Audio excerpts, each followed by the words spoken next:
Detroit Business Hub Group Director Nancy O'Neill works with her team of experts.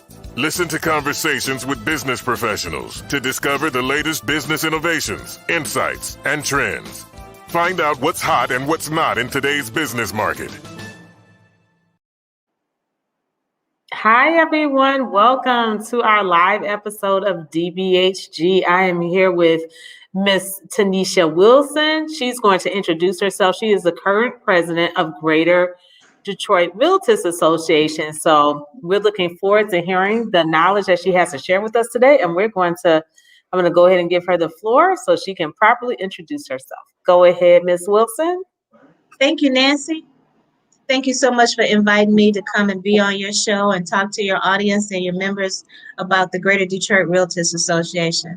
I'm honored to be the president, just elected in January, and jump right in with both feet, getting the organization moving and grooving. We're on a membership drive, and we're the local chapter for the National Association of Real Estate Broker, who is currently having their midwinter conference this week. So from the 3rd to the 6th, we're having virtual conferences where we're being enlightened on all the new things that are rolling out. With the new administration, we're quite busy. We are unrolling some of the things that the past president changed that we need to get back on track. We had a lot of civil rights information and legislation that were done in the past, and the previous administration did not hold the banks to those requirements, did not require they meet certain requirements of giving our neighborhoods and our people the funding and the things that were required in our community. So we're excited now that the Biden administration is working with our organization to get things back on track. So there's some new bills being passed and new Senate initiatives for down payment assistance, for savings programs, and anything that leads towards increasing Black home ownership, so that we can level the playing field and get rid of some of those economic disparities. Right. Wonderful. Yes, I do know about the virtual conference. I wasn't sure if you were going to be participating in that because we kind of scheduled this. I wanted you to be able to promote one of your upcoming events. And they got an event going on right now as we speak. Yes. There's so many things coming up. I'm planning so many events simultaneously. We have one coming March the 9th, which is Tuesday, where Chase is going to be joining our general membership meeting. And they're rolling out several new products, getting ready for spring, because they're dedicated to also increasing Black home ownership.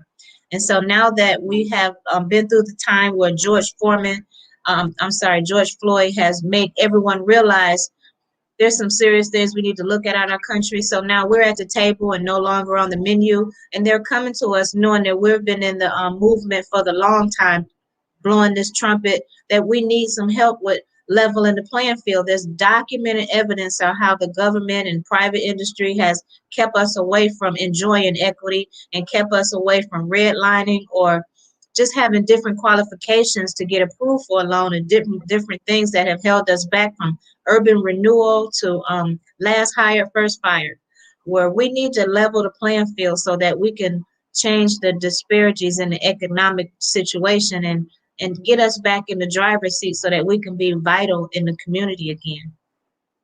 Okay, so what you're referring to is not only home ownership, but it sounds like you're referring to economic disparity on more of a larger level than just home ownership, like with job opportunities and things like that. Is that correct?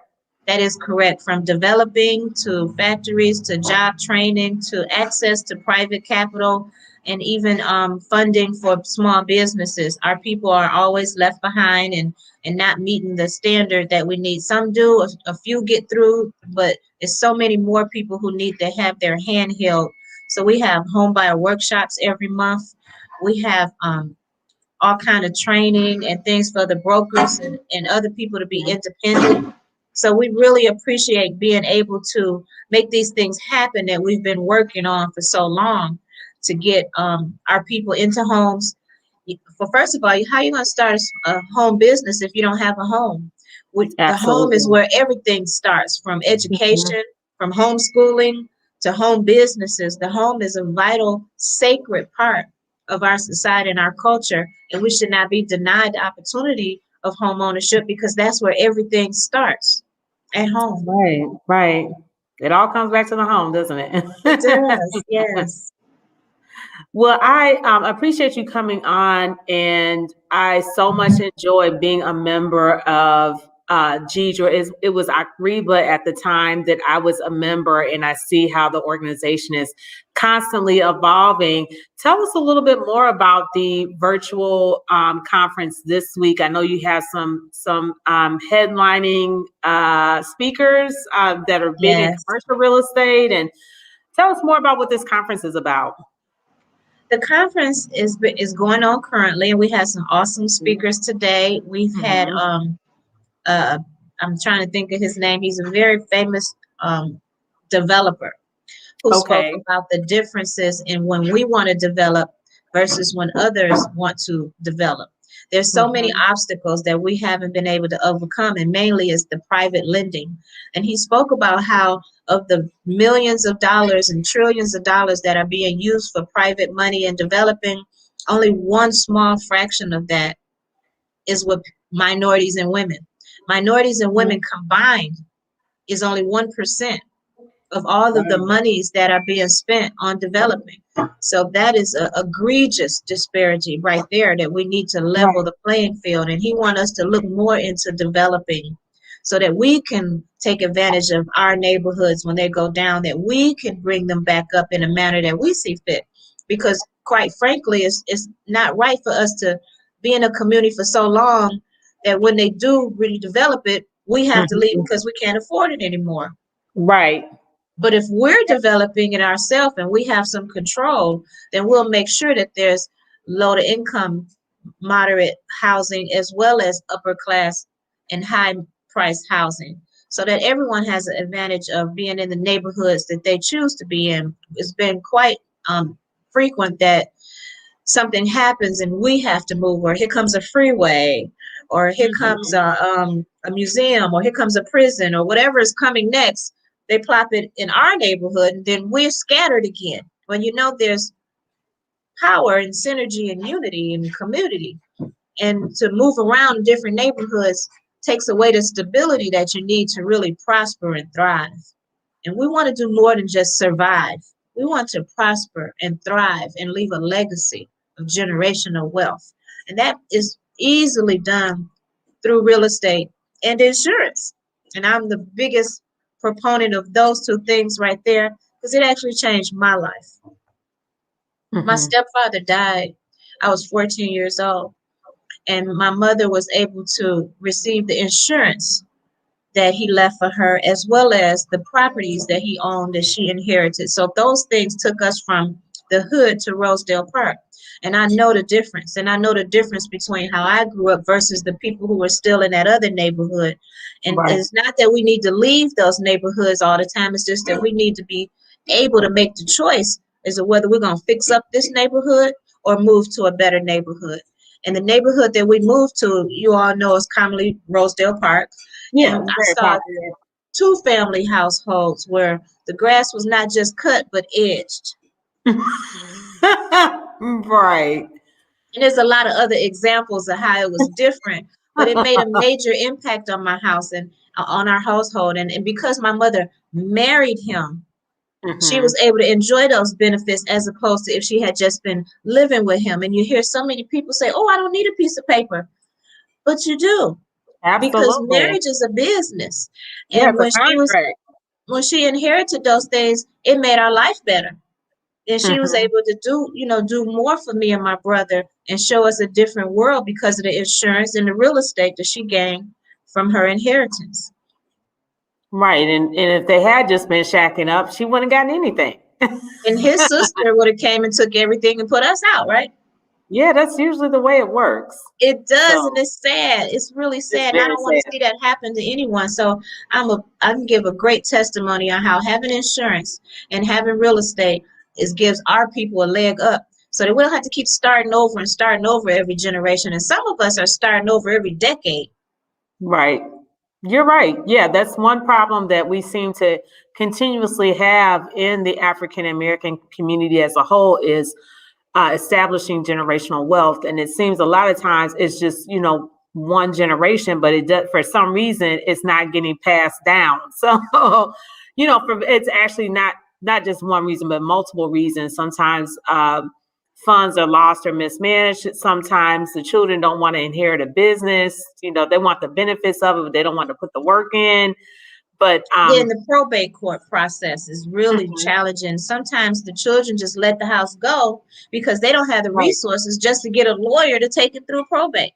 And I've seen yeah, so many people walk away from a house because either the title was messed up because they bought it on land contract, land contract, land contract, land right, contract, and nobody really had a deed. and yeah, and then the probate process, they can't reach people, they give up, they just walk away, and it's real. Then taxes eat it up. So it's so many things that we should be aware of before right. it happens. And so now that we have the opportunity to get funding from organizations that'll help us prepare and put our people in a better position to not only acquire wealth but pass it on. Absolutely. And, you bring up a good point too about the probate courts because many times, for whatever reason, even wealthy people, you would be shocked at how ill prepared they are for certain things such as death. And, there are a lot of people who are in those types of positions where there is no will. And you're like, well, this is just ABCs of, building wealth. But for some reason, I say due to, miseducation in a lot of our communities, it's just not happening. Like, something were to happen to my mom today, I wouldn't know what to do with the property. A lot of the things that are in her name would really not be handled too well because it's not written down. So, I would just have to, Sometimes they just do the let it best I go can to because figure it out.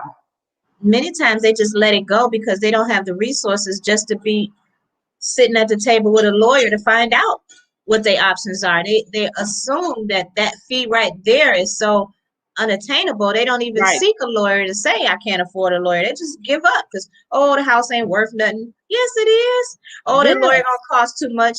They can wait to closing, but and then when you hear about it, it's 2 weeks too late. They've already been put out. Right. Well, you could have called me last month. I might have been able to do something, but they don't know.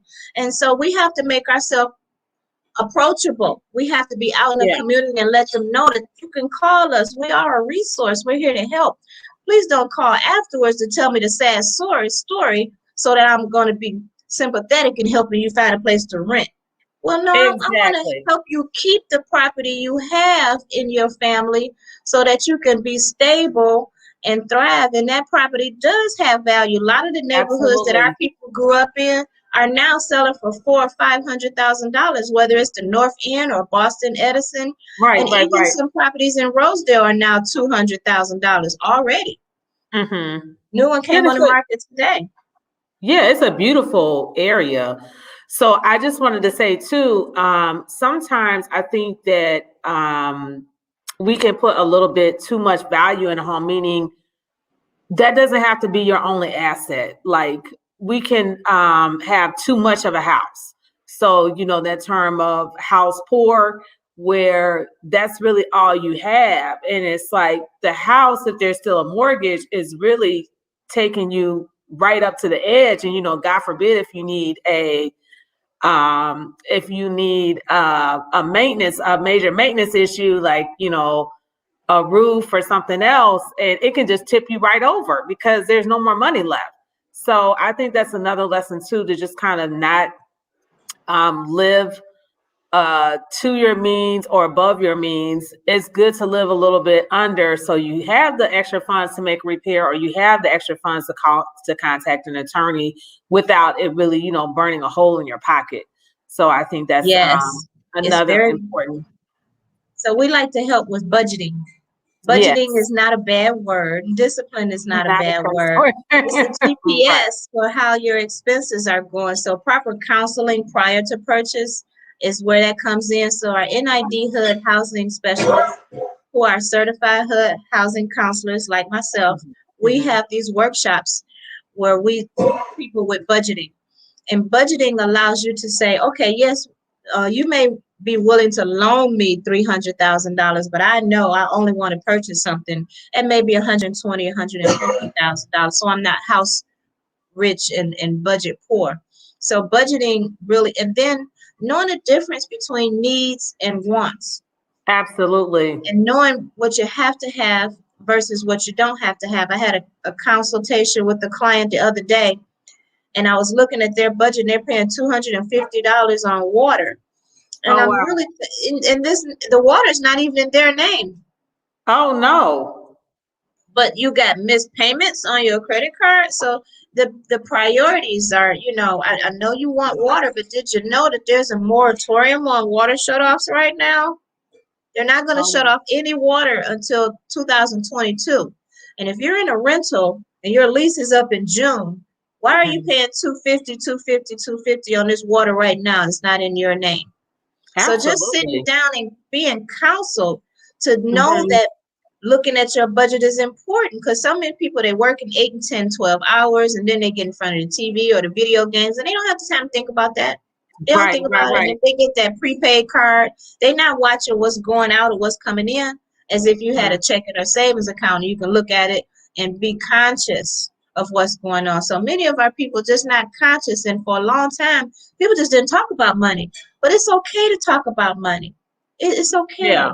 And I think especially among families, it's almost like it's become taboo if you bring out the budget. Like I think sometimes parents can see it as an honor or respect issue where, if you have an elderly parent and you start asking, well, I think I can help you with your finances or what's going on with this, what's going on. And they're like, wait a minute, we don't need to talk about that. But I think, if the parent knows that the child's coming from a good place and we're just trying to help, And that sometimes it's the other way around. Well, the parents got their finances under control and they cannot understand why their children don't, because right, that's not taught in the schools anymore. They don't teach economics exactly. and home ec anymore. We Yeah, had accounting and all of that in civics in high school and middle school, and they've removed that from the curriculum. So you can't assume that your child has been taught that. If you didn't sit down and talk to them about budgeting, you got to look at what's coming in and what's going out and know the difference between a need and a want.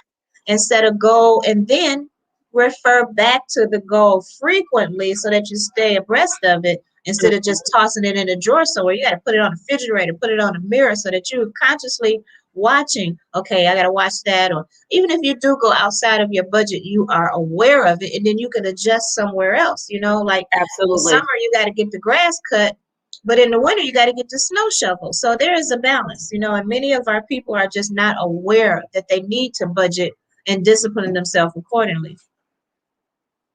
Right, right. Yeah, it's really important. And you talked about us being taught, but I even went to for undergrad. I went to a Big Ten university, and I'll never forget it. I was in an econ one-on-one class, and the professor she actually happened to be a female professor, which is very rare for Yes. economics. But this was a huge lecture, like 300 students, and she was in the front of the auditorium, and she said, how many of you think debt is money? And like literally 90% of us raised our hand. I think she said credit card debt. And she's like, well, you're wrong. She's like, it's not money, it's debt. And she's like, and as soon as you get one, you're in the red. And all of like everybody's face fell because back then, I don't know if they still do it, but it was like when you first get to college, you're flooded with there's reps They everywhere still trying do. to give you credit cards. They're just throwing money at you. And it's like some students didn't even have a job. They didn't even have a financial aid job. And they're still just throwing these credit cards like it's just candy. Yep. So, we, a lot of us Even had a lot more so, of a lot of candy. people don't find out until they're 25 or 30 that their parents put DTE in their name a little while ago. Oh yeah, yeah, that's a big thing too. But you had some of the students on the campus I went to, you had them taking care of family members and parents, even though I'm not really sure how parents expect them to do that with them being a full-time student. And you had other students who were like going on cruises every spring break. And I'm like, where are you getting the money to go to the Caribbean on spring break? Well, it was the credit cards. So you can easily graduate from college. And now it's much worse than when I got my undergrad, but you can easily graduate and be like $25,000 to $50,000 in debt between, student loans and credit cards. And a Then lot once you of, go get a car, you're totally out of the house market range. You're not able to buy a house because of all the credit cards, the student loan, and that fancy car. Yeah, so that's what I was getting to is that it's been in the news recently that a lot of college graduates cannot qualify for home ownership because of the amount of debt they're in. I just wanted to know if you could speak to that with your experience with what you're seeing in Gidra and then on a national level with NARAB as a whole. Because I'm sure it's probably more exacerbated in our communities than others. The student loan debt does affect the income to debt ratio. In an effort to Mhm. get approved for a product that you're satisfied with, you have to Mhm. have a better debt to income ratio. If your income is not, I'm sorry, if your debt is more than 36 or 33% of your income, then it's going to be hard to get approved for a mortgage that you like. Now, Mhm. sometimes back in the day, they would have started with a small house and then moved up. Well, Right. nowadays they want that house right now that their parents can equivalent, So Right. we have to be realistic about what we qualify for and accept that and build from there. And also understand that the ratio has to balance properly in effort to get approved. So you got to bring down the debt as well as bring up the income. And those together will allow someone to be qualified for a mortgage payment that they will be satisfied with. And savings help too. Savings is a word that isn't hardly used. Back in the day, you had to have a savings account before they would give you checking. Well, now they'll give you a checking account or a prepaid card, and savings isn't even discussed. So it's Right. when you say save, they think you mean, oh, this dress was discounted at Macy's and I got it 30% off. I saved 30%. But what you save in your savings account? And it really, what is it bearing in that savings account? Should you really have it sitting in a mutual or somewhere else that's a vehicle earning more than just a 0.5%, which is an insult compared to how it used to be, more money. And even a CD doesn't bear as much as it Oh used to no. anymore. Mm-mm. But it needs to be thought about and conscious. At least if you start in your savings account, you can move it to something else later that's either high risk or low. But if you don't even have anything in your savings account, how you gonna get started? Even to do day trading, you gotta have $500 to open an account. So where does Right. that come from? So saving is a word that we need to put back into our vocabulary. Yeah, I agree. And even you can speak to this too, because I don't know if a lot of people are aware because they're used to this 0% down. But I mean, for FHA, isn't that 3% down? You have to put a down payment down most of the time when you're purchasing a home. I'm sorry, say again. I said I thought for an FHA loan that was 3% down. I said for most loans, home loans, don't you have to put a percentage down to be able to purchase a home? Yes, ma'am. FHA has gone up to 3.5% now, and there are Okay. now new conventional loans at 3%. So that's awesome. It actually saves you money to go conventional on that 3% down because there's no PMI involved. And now with Right. FHA, if you get PMI, it never goes away. When before it would be taken off once you balanced off that 80/20 thing, but now PMI Okay. just stays. So therefore, you really don't want to go into FHA. But the reason that many people go into FHA is because one, is popular. Two, Hmm. they allow a higher debt to income ratio. Okay. So if you fix that debt to income ratio, you're saving money upfront and in the long run because there's no PMI. And with the 3% conventional, that's a win-win for everybody. Now, also, if you're shopping for a property and there are multiple offers on the table, quite naturally, the seller and the listing agent are going to select that conventional offer as opposed to the FHA offer, thinking that this is a stronger buyer, there's less hoops to go through, that appraisal guarantee is not in there. And so, therefore, their conventional offer is going to get accepted. Right. Right. So we are advising everyone to go conventional now if they can. And Chase and a few other people are rolling out new programs that are conventional, that our people do not have to be forced into FHA because of that's what they want to put us. Right. As I was going to say, I thought that FHA was pretty popular among African Americans for whatever reason. I'm not really sure why. If you have to put It's three the debt percent to down and income. 3.5 down for both, then it's like why not go conventional? Is it true that you can get a better a lower interest rate with conventional, or are you paying more Well, the with the FHA loan? More the, interest? F, the interest rate is based on your credit and the risk. Okay. The interest rate is really not based on the product itself. It's based Okay. on you and your profile. Why do you think that FHA is more popular among African Americans? Well, it was because of the debt to income ratio Mm-hmm. that FHA will allow it to be greater. But now it's just because it's the first thing that comes out of everybody's mouth because they don't know that conventional is 3% now, and they just say that because it's common and it's popular. Just like when you go to the doctor office, they're going to ask you, do you have high blood pressure? You got diabetes? They're not asking you if you got this or COVID, it's like rosacea or forget this, that, COVID and and other, but they just already know you got high blood pressure, diabetes, right? cancer. Why? Because I'm black? No. So when you step in the bank and you're like this, or you talk to somebody who you think knows something, they're going to say, oh, you should go FHA. It's only 3% down. Well, now FHA is 3.5% down, and conventional is 3. Yeah, because I mean, when you're like, oh, that's only another 0.5%, but when you're talking $100,000, $200,000, that's a lot of money that you have to pay back. You know, once it's amortized, you got to pay back over 20, 30 years. Well, most of us got 30-year loans, so 30, 40 years that adds up quite a bit. It does, not only in the long run, but upfront closing costs, it costs more. Mm-hmm. So What we're do trying to advise everyone to check out the options before you get emotionally attached to a house. Check right. out your situation and get prepared first. Now, is that one of the things that you talk to your clients about? Like, I'm assuming that most of the that come to you are pre-approved, but you said you're a housing counselor. Is that something that you discuss with them? Have your down payment ready before you even start looking, or get your pre-approval letter ready? Because I'm assuming if someone has the credit, they can get the pre-approval letter without having the down payment. Is that something they have to be eligible for before they can get that pre-approval? We do recommend that they shop around with the products first and Mhm. to determine which lender you want to be happy with, which product you want to be happy with before you get emotionally attached to a house. It's okay to look at houses as far as online or Okay.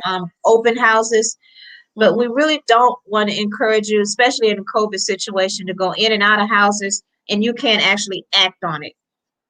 It's just not a good idea So because you're I not can give you 100 reasons why we really think that the business part should be addressed first. absolutely. Hmm. Otherwise, it's a waste of time. But my question is, do your clients are they prepared with the down payment before they even start looking for houses, or do they not know exactly how much the down payment is until they find something that they really want? Usually, the first step a buyer will take is to try to look at houses. And as long as they're looking at it online, there's no harm, no foul. And they usually reach out to us to get an appointment. And we'll entertain them with a house or two, a showing of one or two. But during that showing, we're counseling them on what they need to know. But it's kind of hard for them to hear the difference between FHA and conventional and the 3 and the 3.5 and the PMI while we're doing the lockbox, while we're Right. going up and down the stairs, while we're talking about this hot tub and the swimming pool and the pool table. But if we can talk about points and talk about interest rates and talk about closing costs in a non-pressure setting like my office or Zoom, Mm-hmm. that way it'll digest better so that when you go shopping, you can really fully engage on that fireplace and whether it's gas or natural, because it's a lot to take in. And many times I would explain something to someone at the house and they only heard 2 or 3 words of it. But if They're I too can busy on explain there it on the daydreaming. Zoom or explain it in the office, it just sits better. It digests more. So, you watch HGTV and they're kicking the tires and they're talking about the roof and they're talking about the glass block windows in the basement and all of that's fun. Everybody knows how to kick the tire. Everyone knows how to say, I don't want a house with a tree in the yard, but do you know the difference between FHA and conventional? Do you know that if you're buying a VA house, you still need money? Because a Right, right, veteran right. will think, well, I'm a VA, I can get a house with no money. That just means no down payment. But they got this thing called a VA funding fee. That's Mm. a percentage. So you still got to have money. And yes, you can get the seller to pay the closing costs, but you got to get the seller to accept your offer Because Right. if it's a conventional FHA and a VA table, VA offer on the table, they're going to pick that conventional offer. It have to be a Mhm. slow market for them to pick the VA because they're going to assume, oh, VA going to take longer. Oh, VA is going to appraise lower. Oh, VA is government is more red tape. Mhm. And a lot of mortgage companies are not directly VA endorsed. So even though they approve it, they still got to send it downtown for another approval as well as MISTA. So those different products have different time frames, have different restrictions and covenants. And so that's why we implore you to take a look at all of this first before Right. you get wrapped up in that rose garden. Yeah, absolutely. And to me, it's like, why go shopping? I mean, you're all pretty much just window shopping, but I'd rather look for something in my price range and go shopping and like fall in love with the house. And then it's like way out of your budget. And that's what I'm going back to the being, house poor, where it's for somehow you were able to finagle getting into a house that took you right up to that edge, right up to to the dollar of your pre-approval letter. How are you Well, going to, see, like, Nancy, you can't move you're an around? educated buyer. You already know, but there are some people out there who think, "Oh, I can get approved. I got a good job. If my cousin can get approved, I know I can get approved." And so they want to go shopping. How dare you say I can't get approved? But it's not a matter of whether you can get approved or not. It's a Right, matter of can you get approved in enough time to get this house that you want when other people right, who are looking at it are approved. Are you going to be able to reach your mortgage person on Saturday because they work Monday through Friday and we went shopping on Saturday? So now you got to wait right. till Monday to get in touch with them. And all those other people looking at it, they already got the letter in their hand. So why Exactly. would you want to wait? And then your mortgage guy's on the beach and didn't leave your file with his buddy. So now you're not going with the mortgage company that you've been doing business with or pre-approved. Now you got to call Joe Blow just because he's available. And that's the Right, one right, that's gonna mess you up because he don't know you. You wasn't referred to him because you was in a hurry and you was emotionally attached to this house because it had the swimming pool or the hot tub or whatever it was that ring the bell. The thing is, to be a good shopper, you would consult a professional first. If you're going to get married, you might talk to your pastor. If you're going to drive a car, you're going to get driver's training. So why spend right. hundreds of $1,000s on the house and you haven't sat down and thought about how you're going to buy the house, what your note might be, what your Hmm. closing costs might be, and whether you want a ranch or a bungalow or colonial if you really haven't thought about it and then know the difference. And that way you're a better shopper. Right, right, right. But see, you Yeah. already know. You're Well, I'm a very former educated realtor by it. too. Yes, I can tell from your vocabulary. But there are some people out there who really think that because they got a good job, they can get approved. And sometimes, some of us have those popular names, and you might have someone who have a name just like yours, or even a junior senior Hmm. situation. And there's something on your credit that shouldn't be there. It's going to take you a minute to Right, remove it. So that's right. why we want you to look early, not because we're doubting that you could get approved, but we just want Mhm. to overcome some of those obstacles in advance because it's our job to make this a smooth experience for you. Because really, quite frankly, you can buy a house by yourself, but you don't get married by yourself. You get a wedding consultant to help you plan your wedding. You Right. need a real estate consultant to help guide you through that process. So that's what we do. We guide you through the process based on our experience and our resources so that it's a smooth situation for you. Yeah, so you could just go to the closing and sign the paper, and you're not running into like the title company said, well, we can't find the actual title to this house. You're not running into all that. Like you said, you're already prepared for everything. And the other thing I like too about having a realtor is that going back to the legal aspect of it, you understand the legalese of the paperwork because when you get into the closing, it's like, okay, sign here, sign on the X, sign this page, sign, and you're signing like 30 pages. They don't give you enough time to read that stuff. They assume that the title company has already sent the information to the realtors. The realtors have already looked at it. They assume that they've already consulted their client so that when you're coming to the closing table, all you have to do is sign. It's And quite frequent. The mortgage company will say, okay, we got approval, let's close. And then they'll set the closing the next day. And that's not enough that's set up for time. error. You have to Yeah, set it at least 6 to 7 days away so that we can get that paperwork reviewed and get it Right. approved and make sure that everything is right, that the I's are dotted, the T's are crossed, and that the buyer has time to digest it, let alone go to the bank and send out a wire that's going to arrive in time, because they won't let you bring checks anymore unless it's a Oh, small wow. amount. It has to be wired. And you know, at your financial institution where you're going to wire it out, they got a 3 o'clock cutoff. So if you don't Right. wire it by 3 that afternoon, it's not going to be there by 9 in the morning. So you got to time that properly. And so whenever I get a clear to close and they think that because we're on commission, we're going to want to close tomorrow. No, slow down. Let's Yeah. close next week. That way Yeah. you got time to digest this. Right. Usually doesn't the title company need a few days to prepare the paperwork and everything as well? They will rush it if you press them. If you have a relationship with them, they will press it in a day or two, especially a cash deal, or with a lender they're familiar with. But it has to be the level-headed realtor who says push it off another day or two, because they'll ask us, what day or time do you prefer? But since COVID is no one's off sitting at the table at one time anyway. So the seller Okay. can come in at 9 a.m. and sign, and the buyer don't come in until 3 p.m. and sign, because they're just not going to have everybody in the same room anymore. Okay, I understand. How has the climate been with COVID? Like how does the housing market look right now in Detroit? Or you might even want to go regional, with you being the Deidre president. Um, It how is is everything local. going? And Mm-hmm. locally, statewide, and nationally, there's Mm-hmm. low inventory of good products. So therefore, it's a seller's market because it's low inventory, but it's also historically a buyer's market because the interest rates are so low and the buyer can afford more than they used to.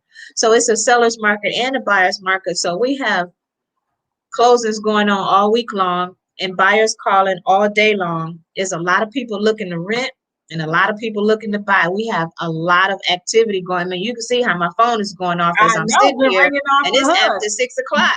And the Right. phone is just jumping. It really is. It's just really a good time to buy. And it's not even spring yet.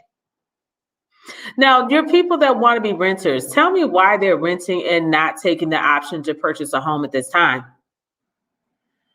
Thank you, Nancy.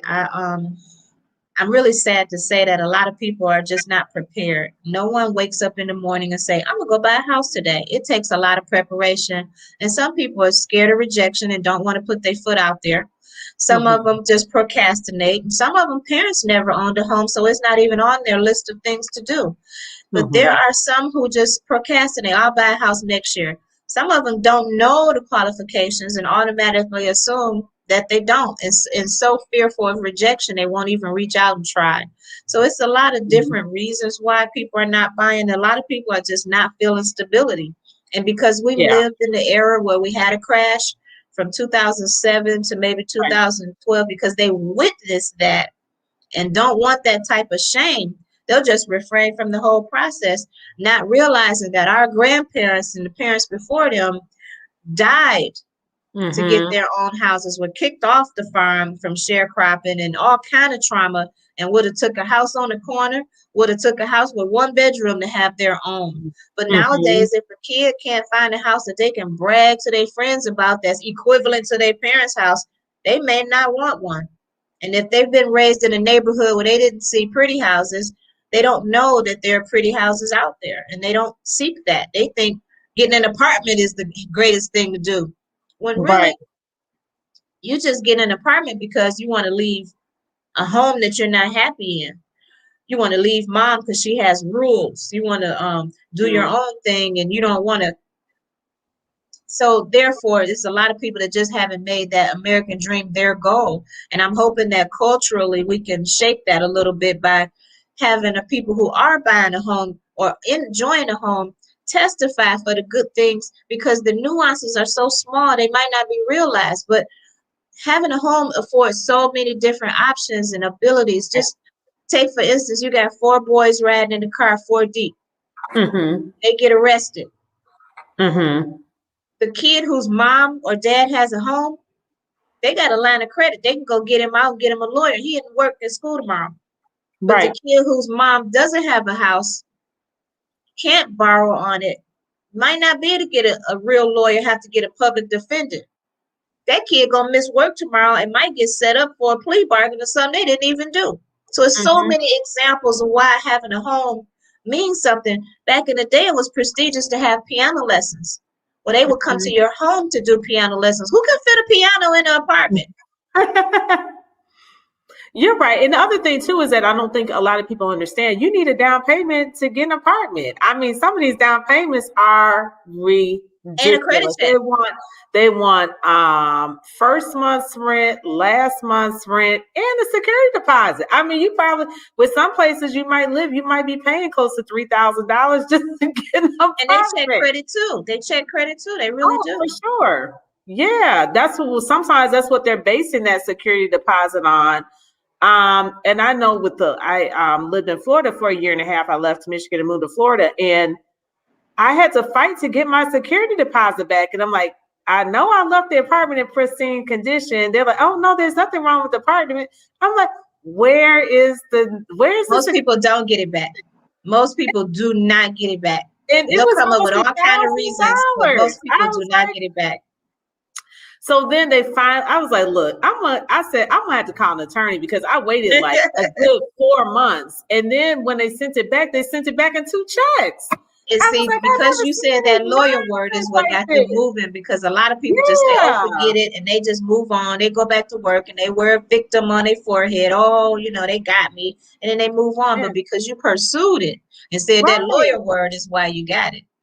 Yeah, I was like, I've never seen nothing like this. I'm like, it's been over 4 months. And they said, oh, well, we sent it. I think they said they had sent it back to they had sent the first payment to the apartment. I'm like, I moved out. I don't live there anymore. I'm like, I'm in another state. I'm back in Michigan.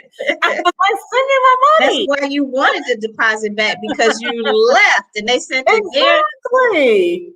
Yeah, but if you didn't give them a forwarding address, that'll be one of the main reasons why you don't get the deposit. Many people do not leave a forwarding address, and in the lease agreement it says you must leave a forwarding address. Sometimes when you leave, you don't know where you're going, or you might leave and just sit with mom for 2 weeks or 3 or more till you find something. So that's a caveat. Most of us end up losing and don't get the deposit back.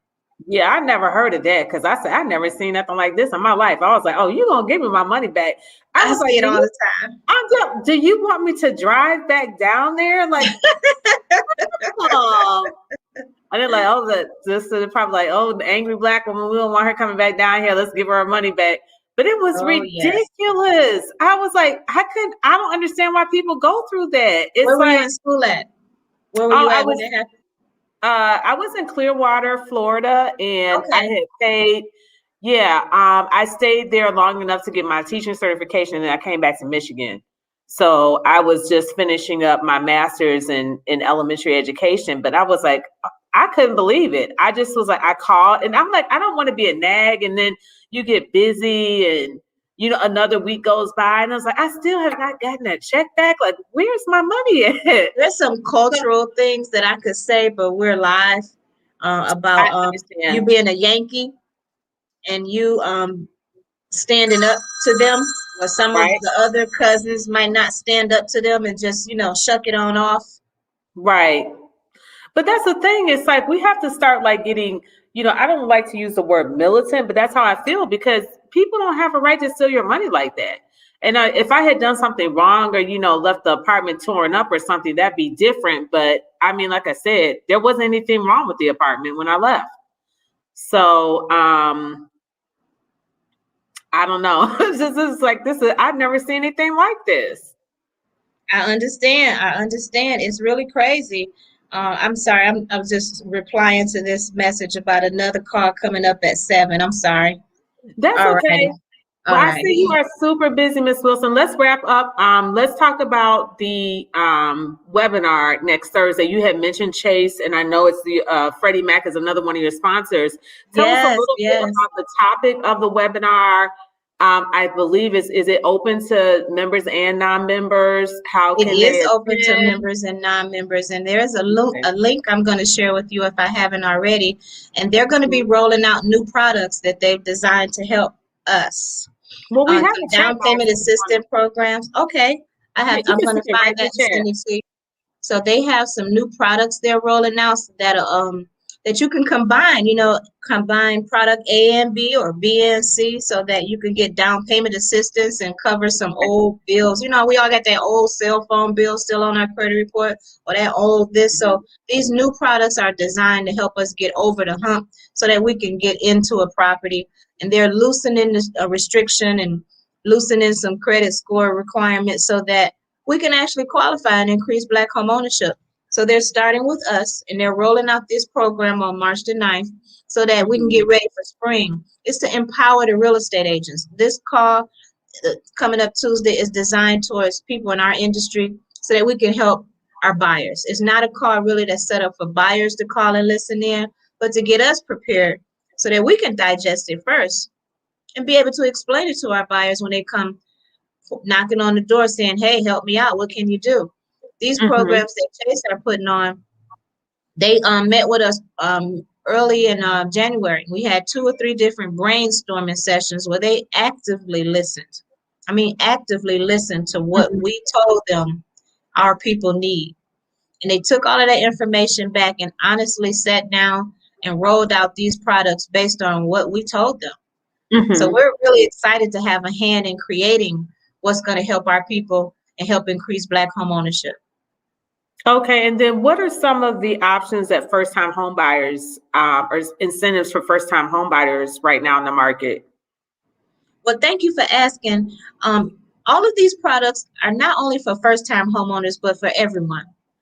Everyone says first-time homeowners, but what about that person who needs to move up in the house? All of these programs qualify for everyone. We're not discriminating. So I can't tell you the name of the product because it's new and I'm not an expert at these products. They're being reeled out. So they gave us a snippet of it, but they're rolling it out on the 9th. And so these products are designed for us to overcome the obstacles that have been preventing us from buying.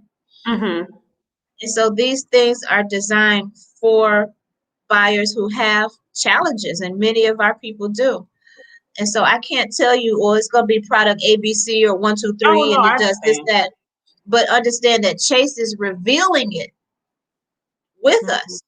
Right. Because we helped them to design it by giving them the input of what they needed to know what's going on in our industry and in our neighborhoods and in our community and in our homes. They wanted to know what they could do to help because they actually care now.